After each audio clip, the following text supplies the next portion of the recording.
Karena ini perkaranya secara restoratif justice mereka tidak kooperatif, maka kami juga akan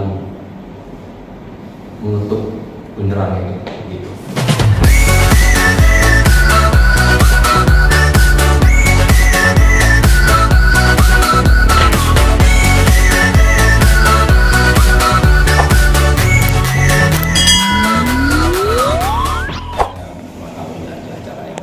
Sudah berita udah dijelasin cuma seperti itu kejadian. Pembelaan itu mungkin sudah katanya. Nanti masa pembelaan ya pengacara yang tugasnya bicara. Gimana Pak? Oke, masalah mengenai undangan hari ini kami tekankan kembali bahwa ini adalah klarifikasi, bukan sebagai saksi, apalagi sebagai orang yang dinyatakan bersalah. Nah, jadi apa yang diterangkan itu adalah suatu kebenaran dan peristiwa hukum, tidak dikurangi dan tidak dilebihi. Nah, jadi kurang lebih pertanyaan ada 5 halaman itu sebenarnya kita gali semua data-data ke klien kita. Jangan dikurangi, jangan dilebihi. Bagaimanapun ini menjadi konsumsi publik. Ya, jadi disampaikan tadi itu hanya sekedar kronologis dan ada juga perihal mengenai pihak-pihak yang mencoba untuk menyinggol kita. Kami tetap pada prinsipnya sebagai badan usaha yaitu adalah PT. Jadi kalau ditanya juga oleh teman-teman wartawan, Bang Yadi kemana? Sebenarnya Bang Yadi adalah kita juga. Kenapa? Karena kita berbicara mengenai kewenangan kapasitas dari perusahaan gitu. Jadi ini masih klarifikasi untuk atas laporan yang bernama yang di awal IO itu ya. Gitu. Ini di luar dari yang sebelumnya juga berkicau. Nah, rencana Anda mau laporan balik gimana nih Bang? Mengenai laporan balik sebenarnya kita sudah persiapkan ya.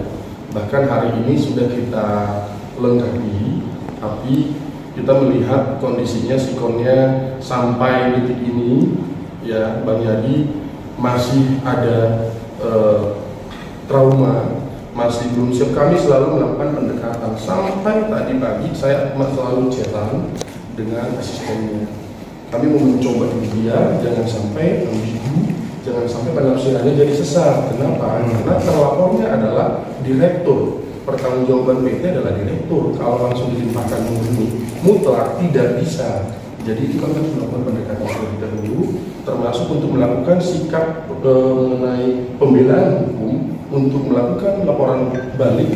Itu pun harus kami perjelas. Apakah Bang Yadi sudah mengundurkan diri? Berarti akta otentik harus dicabut dengan tidak lagi menjabat, dengan memenuhi prosedural. Kalau belum dicabut, berarti untuk bisa melakukan perbuatan hukum pun harus adanya RUPS, Rapat Umum Pemegang Saham. Ya, karena ini PT, bukan CV, bukan koperasi atau badan usaha lainnya. Itu. Terus kalau sedikit, terus gimana sih kronologinya pada saat itu, terus sebelum adanya laporan itu? Kronologi acara yang seperti yang pernah kita sampaikan, kan? Acara itu keluarga aja berjalan dengan lancar. Tapi sebelumnya kita ada ngomong, dia permasalahan cek penjualan kosong-kosong. Padahal nggak bisa begitu. Kita ada ngomong dan dia tahu kita belum masuk dalam acara itu harus berjalan. Yang saya sayangkan cuma satu, apakah kita sampaikan. Dia pakai media. Kalau mau lapor polisi lapor aja gitu kan enak. Tadi di dalam saya mau polisi malah enak kok. Selesaikan. Iya.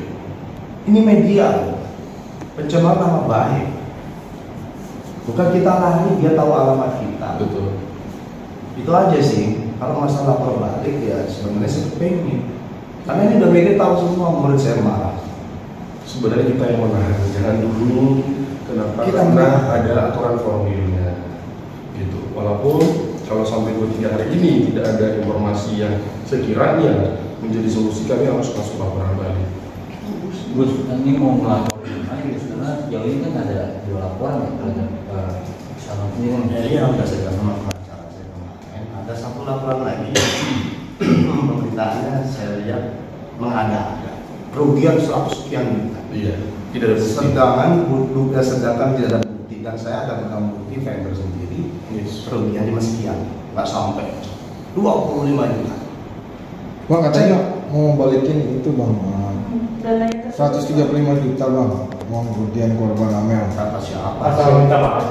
Asal Amel. Oh, itu yang enggak dong. Itu kita bicara minta maaf masih pihak tadi. Kalau yang Amelnya udah ada urusan. Ini kita mau proses. Jadi tolong dipisahkan media. Ini ada dua. Kita fokus ke Adri dulu. Ya, Adri dan Sulawesi.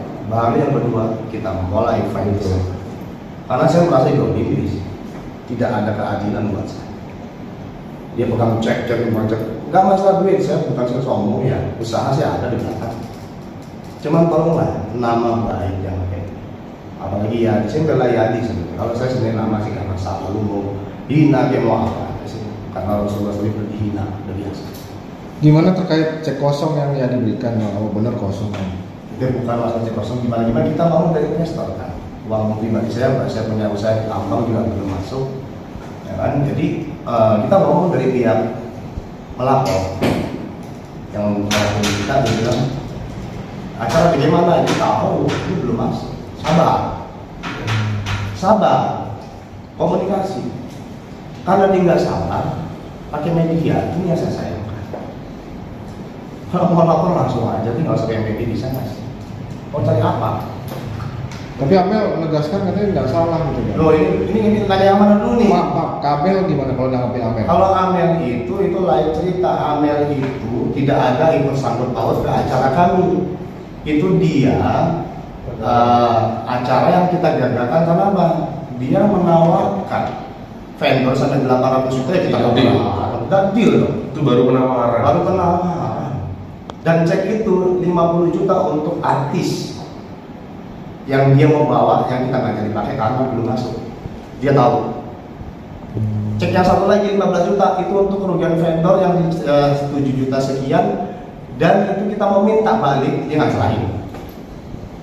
Demi Allah saya nggak bohong. Kalau dia kita bohong, lihat. Jadi kita mau minta. Ini yang perlu kita tekanin nanti, Bang ya.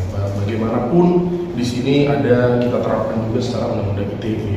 Ya, ada menit kesekian nanti dijelasin sama tim kita karena sudah konsultasi. Dan ada juga yang secara langsung, secara KUHP secara umum, gitu. Jadi menit kesekian mengatakan ada kata tipu, gitu, dan meyakini dan mempengaruhi masyarakat bahwa ini harus di stop, jangan sampai dibiarkan. Ya, berarti kan seperti masuk dalam ranah kejahatan yang sangat-sangat luar biasa ya, extraordinary crime. Padahal ini karena perdata yang belum terlunaskan. Kemarin saya sampaikan, Bang, gimana? Sumber mana yang bisa kita lakukan selain dari donatur kan gitu kan, atau sponsor? Ya, dan kita sudah survei semua yang sudah akan kami lakukan, kami kuasa hukumnya bukan oleh beliau. Ya, tapi pertanyaannya itu untuk bagaimana porsinya itu tergantung nanti keadilan untuk kita sama-sama. Kenapa? Karena sudah kembali tadi, ya generasi sudah diketuk dan ya jadi kita pun tidak mungkin dengan begitu saja. Tapi solusi opsi sudah kita siapkan. Ya, jadi ada video dan juga secara langsung ya, coba ini kan tadi setelah diskusi. Ya, jadi ada dari beberapa cuplikan video di YouTube itu yang kita sorotin ya. Yang artinya di sini kan ini jadinya informasi blunder gitu. Yes.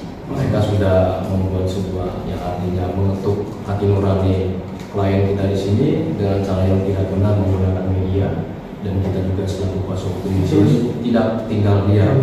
Yang artinya detik yang udah kami notis di sana itu sangat masuk unsurnya. Delik absolut sangat masuk unsurnya. Gitu. Nanti bila mana ini perkaranya secara restoratif justice mereka tidak kooperatif, maka kami juga akan mengetuk beneran itu. Gitu.